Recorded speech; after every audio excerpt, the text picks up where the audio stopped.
Et les gens, me voilà de retour. Alors, c'est une vidéo totalement inattendue, mais je suis en train de lire un bouquin. Ok. Ce bouquin, alors je vais commencer par ceci. Alors, je crois comprendre aujourd'hui, je disais rapidement que maintenant, on va taxer les gens qui ont des panneaux voltaïques chez eux, en France. Mais c'est pas un problème, les gens. C'est pas un problème. C'est pas un problème. C'est pas un problème. C'est normal. C'est normal. Les temps sont durs. C'est normal. C'est normal. Apparemment, il y a des subventions qui vont plus réellement venir en France. Apparemment, elles venaient de l'étranger. Je sais pas les gens. Je dis ça, je dis rien. Vous me connaissez, je dis ça, je dis rien. Allez, je vais enlever ça parce que quoique non, parce que ça se trouve, je vais vouloir lire dans le bouquin. En fait, je suis en train de lire un bouquin qui s'appelle Empires of Light de Jill Jones. En fait, ça raconte, je dirais, la bataille qui s'est fait autour d'installer les centrales électriques aux États-Unis, en sachant que ce qui a été installé aux États-Unis après a été exporté à l'étranger, dans le monde entier. Mais c'était une bataille. Alors, la bataille, elle était entre, c'est ce que dit la couverture, Edison, Tesla, Westinghouse. Ok. Et derrière, les financiers, vous aviez J. Pierpont Morgan, entre autres. Okay. Donc il y avait Wall Street qui était derrière. Et pour la petite histoire, Edison, entre guillemets, il s'est fait avoir par Morgan. À un moment donné, lui a vu que avec, comment il s'appelait, Thomson Houston, une entreprise qui s'appelait Thomson Houston, il a vu que tous les deux que l'entreprise d'Edison et l'entreprise de Thomson Houston faisaient des bénéfices, des millions de dollars pour l'époque. Donc on parle de fin 19e siècle, 1880, des années 1890. Et lui, il s'est dit du jour au lendemain, sans prévenir Edison apparemment, le mec a découvert par un tiers qu'en fait, il était plus propriétaire, il avait plus rien, son entreprise lui appartenait plus dans les faits. Ok. Et qu'il pouvait plus la diriger. Ok. Donc ça, c'est un truc de poteau. C'est réellement un truc de poteau. Et c'est pour ça que je fais ce bouquin. C'est que, donc à un moment, moi j'en suis sur la partie où elle explique, donc il y a aussi Nikola Tesla, hein, donc voilà. Nikola Tesla, je dirais, ceux qui paraissent un petit peu plus clairs dans l'affaire, c'est Tesla et d'une certaine manière Westinghouse, qui aura quelque part, là où j'en suis dans le bouquin, qui aura plus ou moins promu le système électrique que Tesla avait conçu à l'époque. Ok. Mais alors, et c'est la raison pour laquelle je viens vous apporter, je viens vous parler de ça, c'est que les gens, c'est l'histoire qui se répète constamment. Constamment, constamment, constamment. Et la vraie, le motto des poteaux, c'est divertissez-les, et ils seront heureux. Et pendant ce temps-là, on pourra faire des trucs. Et donc, comment ça s'appelle, l'exposition, je crois qu'on peut dire World Fair, mais je crois qu'on peut dire exposition universelle, donc celle qui a eu après, je crois que en France c'était 1889 avec la Tour Eiffel, et après il y a eu celle à Chicago en 1893. Et en fait, dans cette exposition, ça a mis en avant l'usage du courant alternatif et, euh, et je dirais l'invention de Nikola Tesla grâce à Westinghouse. Parce qu'en fait, ce qu'il avait, c'est que Westinghouse, il avait en fait les droits, il a acheté quasiment les droits à Tesla. Bref, Tesla a travaillé avec lui et en fait, il a utilisé la technologie de Tesla pour pouvoir illuminer donc l'exposition universelle de 1893 à Chicago. Donc à un moment, parce que je sais qu'il y a pas mal de choses de théorie du complot, il y a pas mal de personnes qui se disent oui, mais comment c'est possible que tout ça s'était illuminé. Alors, dans le bouquin, elle, ce qu'elle écrit, moi je ne cite que les faits. Hein. Elle dit que, en fait, tout ce qui a été construit, ça a été construit rapidement. J'aurais tendance à dire, la manière dont c'est écrit, en fait, ça vous fait penser, c'était peut-être Hollywood avant l'heure. Comment ils font comment on fait les scènes chez Hollywood, comment on construit tout machin. En sachant que c'était pas aussi universel que ça, parce qu'il y avait 4 pays. Il y avait l'Égypte, l'Allemagne, je crois que c'était la Colombie, le pavillon. Et réellement, la pièce de résistance, c'était tout illuminé. Et donc, c'est Westinghouse qui a gagné le contrat. Il a fait venir Nikola Tesla. Et lui, pas bête, il a pas demandé cher, comparé à Edison, qui avait à cette époque été acheté racheté, qui avait dont JP Morgan, le financier, avait pris le contrôle de l'entreprise d'Edison. Donc, il avait fait une offre moindre par rapport à Edison, enfin, l'entreprise qui appartenait anciennement à Edison, qui s'appelait, après, je dirais, une fois qu'on ait foutu un coup de pied au postérieur d'Edison, de son entreprise, qu'on ait, entre guillemets, fusionné deux entreprises, donc Thomson Houston et l'entreprise d'Edison. Donc, qu'est-ce que je voulais dire? Donc, une fois que les deux se sont fusionnés, donc en fait, l'entreprise, elle s'est appelée General Electric. Ça vous dit quelque chose d'ailleurs? Donc, formé par JP Morgan, parce qu'il a vu, lui, il a vu les pépettes par rapport à ça. Mais seulement, quelque part, il s'est pas rendu compte qu'il était peut-être pas sur le bon cheval. Mais j'ai pas encore terminé le bouquin, donc on va voir comment l'affaire se termine. Mais ce que je trouve intéressant, et c'est pour ça que je fais la vidéo, dans la série Distrait, donnez-leur des divertissements, comme ça ils seront heureux, et on pourra faire ce qu'on voudra. C'est qu'en fait, pendant comme un fait exprès, je dirais, pendant cette exposition universelle, okay, où il y avait même un tapis roulant, hein, pour la première fois. Et si vous allez sur internet, vous allez pouvoir trouver des images du tapis roulant, des gens sur le tapis roulant, parce que je me souviens, j'en ai déjà vu. En le lisant, je me suis dit, ouais, en fait, j'ai déjà vu ces images-là. Ouais. Et pendant cette exposition universelle, et ça c'est le plus intéressant, c'est que pendant que les gens ils étaient distraits et tout ça, et il y avait aussi une grande roue. Pour la première fois, il y avait une grande roue où les gens pouvaient monter et pouvaient voir tout autour, quoi. Les gens apparemment ils faisaient 2 tours pour monter. Mais ce qui est le plus intéressant, c'est que pendant ce temps-là, à Chicago et dans l'ensemble des États-Unis, il y a eu ce qu'on appelle une faillite du système bancaire. Il y a plusieurs banques qui ont dû fermer. Alors là, ce qu'elle met dans le bouquin, c'est 500 banques dans tous les États-Unis ont dû fermer, 150 compagnies de chemin de fer et 16 000 entreprises ont dû fermer, donc probablement lié au fait que les chemins de fer, ces compagnies de chemin de fer ont dû machin. Et puis encore, il y avait, entre guillemets, un début de crise économique, puisqu'à un moment, il est en train de dire qu'une fois que... donc on parle de 1893, hein. Pendant qu'il y avait là, les banques, ils ont commencé, les banques ont commencé à avoir des problèmes, notamment à Chicago, et après ça s'est réparti dans tous les États-Unis. Et l'histoire de... Et n'oubliez pas que derrière, il y avait qui? Pierpont. Pierpont Morgan. Rockefeller aussi était aussi dans les parages, avec sa Standard Oil, parce qu'en fait, c'est lui qui a filmé... parce que, hein, comment ça s'appelle?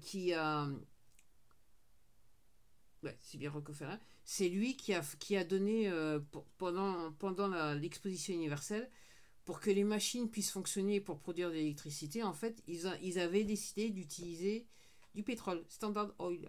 Donc les poteaux se sont bien engraissés quelque part. Et pendant cela, comme par hasard, je dirais comme par hasard, il y a plus de 500 banques qui ont fait faillite. Et à un moment, ce qu'elle écrit dans le texte, c'est que les gens, une fois que l'exposition universelle a été finie, parce qu'en fait, pendant que, entre guillemets, les banques étaient en faillite dans l'ensemble des États-Unis, en sachant que 20 ans auparavant, le même scénario s'était produit. 1893, ça se reproduit conjointement, pendant ce temps, il y a une exposition universelle. Et ce qu'elle dit à un moment dans le texte, c'est qu'une fois que l'exposition universelle s'est terminée, en fait, tous les gens qui avaient travaillé sur le site et tout ça, ben, comme, entre guillemets, l'économie est en faillite, malgré le fait qu'il y avait une exposition universelle, IE, exemple, les JO, okay, les gens qui avaient travaillé sur le site d'exposition universelle se sont retrouvés au chômage. Donc tous les gens qu'on a amenés pour travailler sur le site universel, une fois que le site est sur l'exposition universelle, une fois que l'exposition s'est terminée, ces gens-là, ils avaient plus de taf. Et donc c'était, donc elle explique, c'était en fait en plein hiver quelque part, et pendant l'hiver, donc on voyait des gens sans travail qui couchaient par terre. Surtout que du côté de Chicago, les hivers, ils sont bien froids, okay, à même le sol, ok. Incapables, les gens ne pouvaient pas trouver de, comment dirais-je, pas de toit sous la tête, hein. Pas d'argent, mais surtout pas de toit, rien en termes d'accommodation. Donc l'histoire qui se répète, les gens. Et comme je dis, c'est pour ça que les poteaux, que Wikipédia apparemment s'est bien changé, entre autres, c'est que si vous vous penchez sur un aspect, pendant l'histoire, une période dans l'histoire, quel que soit, si vous remontez à l'Antiquité ou avant l'Antiquité ou à la Renaissance ou machin, vous verrez qu'il y a les mêmes scénarios se répètent. Et les mêmes scénarios se répètent. Les mêmes scénarios se répètent. Et derrière ces scénarios, vous trouvez toujours les mêmes financiers, les mêmes personnes qui ont ce qu'il faut, les élites, quoi. Les poteaux, quoi. Les poteaux. Rien de nouveau sous le soleil. Donc moi je me dis, donc 1873, je suis en train de penser, c'est 2 ans après que officiellement ils aient tourné aux États-Unis, je parle des États-Unis, ils aient fait en sorte que le pays devienne une entreprise privée, pour ceux qui comprennent. En fait, en 1871, ils avaient changé la Constitution. Et comme par hasard, 2 ans plus tard, ce que dit le texte, c'est ce qu'elle dit dans le texte, il y a eu une crise économique, ce qu'elle écrit dans le texte, similaire à celle qu'il y a eu en 1893. Comme par hasard, 20 ans plus tard. Alors que tout le monde, moi, quand elle écrit son bouquin, donc elle dit que c'était une guerre, hein, parce qu'il savait que si c'était fait aux États-Unis, si on arrivait à installer un bon système électrique aux États-Unis, il aurait été facile d'exporter dans le monde entier. Donc tout le monde savait qu'on était sur un Eldorado. Et comme par hasard, je dirais, le point le plus culminant dans l'affaire, c'est cette exposition universelle qui devait montrer qu'effectivement, l'électricité, c'est possible, en grande quantité, c'est possible, on peut tout éliminer, on peut faire beaucoup de choses avec. C'était l'événement qui allait démontrer le pouvoir entre guillemets, de cette nouvelle technologie qui a rien de nouveau. C'est juste un truc qui a été foutu sous le tapis jusqu'à temps que les poteaux se réveillent un petit peu et qu'ils se disent il y a de l'argent à se faire à nouveau. Là on va bien pouvoir canaliser, surtout on va bien pouvoir s'enrichir. Maintenant on y va à fond la caisse. Ok. Je trouve ça assez singulier. Donc 1871, ils changent la constitution des États-Unis. Les États-Unis deviennent une entreprise privée. Pour ceux qui comprennent, 2 ans plus tard, il y a une crise économique. Et 1893, 20 ans plus tard, les banques font faillite comme par hasard. Comme par hasard. Et donc, elle dit bien à un moment, elle dit que, je ne me rappelle plus, c'était Westinghouse et Edison qui ont rendez-vous à Washington, D.C. Washington, D.C., c'est là où jusqu'à présent, jusqu'à très récent machin, c'était un État dans l'État aux États-Unis. Okay, et c'était là où siégeait l'entreprise qui a été en fait mis sur les rails en 1871. Pour ceux qui comprennent, Si vous ne comprenez pas, c'est pas grave. Il va falloir vous rechercher un petit peu, vous allez comprendre. Ok. Donc je trouve ça très, très, très singulier. Et pour la petite histoire, donc Edison était contre le fait d'utiliser le courant alternatif. Lui, ce qu'il voulait, c'est du courant direct. Il était à fond sur le courant direct. Il a toujours bossé sur ça jusqu'à temps. Et en fait, il y a une petite guéguerre quant à cet usage, en sachant que Tesla, il disait non, non, le courant alternatif, c'est ce qu'il faut. C'est ce qu'il y a, machin. Okay. Et il y a une petite guéguerre dans laquelle Edison était à fond pour que le courant alternatif ne soit jamais le standard, parce que lui était sur du courant direct. Okay. Et en fait, l'affaire, c'est un petit pris de l'ampleur quand effectivement on a décidé d'exécuter des prisonniers avec le courant du courant alternatif. Et en fait, et quand elle raconte l'histoire, on voit bien que derrière, il y a les poteaux qui sont derrière tout ça. Ok. En fait, cette histoire de utiliser lors de l'exécution un courant alternatif plutôt qu'un courant direct, c'est juste une histoire de avoir la main sur un Monopoly, se faire beaucoup de blé. C'est rien d'autre que ça. Même de la part d'Edison, c'était ça. Ok. Et Edison a suggéré, beaucoup de gens ont suggéré, notamment un Harold Brown, et qui a apparu pour dire que le courant alternatif comme ça, c'était pas bon, qui a fait des campagnes et tout ça, qui s'est fait bouter, et le mec, il a disparu dans la nature, comme par hasard. Ça, c'est un truc de poteau. C'est un scénario de poteau. Moi, je vous le dis honnêtement, c'est un scénario de poteau. Ok. Et donc, comme Edison, donc, il voulait pas du courant alternatif parce qu'il pensait que ça allait tuer son business. Donc, il a suggéré le courant alternatif pour l'exécution. Parce que, en gros, quand les premiers trucs d'électricité, ils ont été installés aux États-Unis, les gens marchaient dans la rue, il y avait des fils de partout, le machin, et les gens pouvaient se faire électrocuter comme si de rien n'était. Des gens, des passants, ou les gens qui travaillaient sur les fils électriques pouvaient se faire électrocuter. Il y en a beaucoup qui mouraient comme ça. C'était monnaie courante, mais c'était pas le premier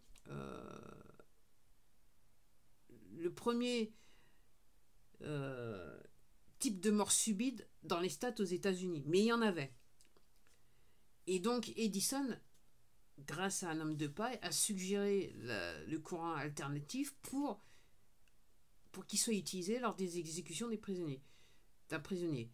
Et donc tout le monde disait ouais non mais et c'était pour démontrer le fait qu'en fait le courant alternatif c'était encore plus dangereux que le courant direct.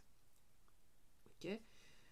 Donc et la première personne qui a été exécutée, effectivement, ils l'ont mal fait. Au premier coup, le mec il a survécu, son cœur battait toujours. Et après en fait, quand ils sont machin, en fait ils ont cuit le mec. Dans les faits, ils ont cuit le mec, c'est ce qui est écrit dans le bouquin. Vous voyez, c'est gay les histoires. Mais comme les histoires de poteaux sont très très gaies, on va dire comme ça, entre guillemets. Okay. Morbidement gay.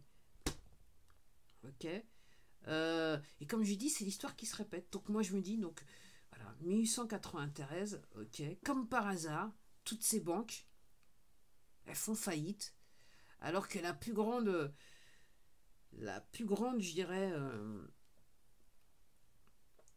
innovation qui peut aider. Alors des mots de la bouche de Tesla, lui ce qu'il disait, c'est que l'histoire, il croyait à l'électricité, il croyait sur ce système qui reposait sur du courant alternatif, parce qu'il disait que ça allait éviter que les gens travaillent comme des bêtes de somme. Tout simplement. C'est pour ça qu'il voulait mettre en avant son produit. Il voulait éviter que les gens travaillent comme des bêtes de somme. Ok.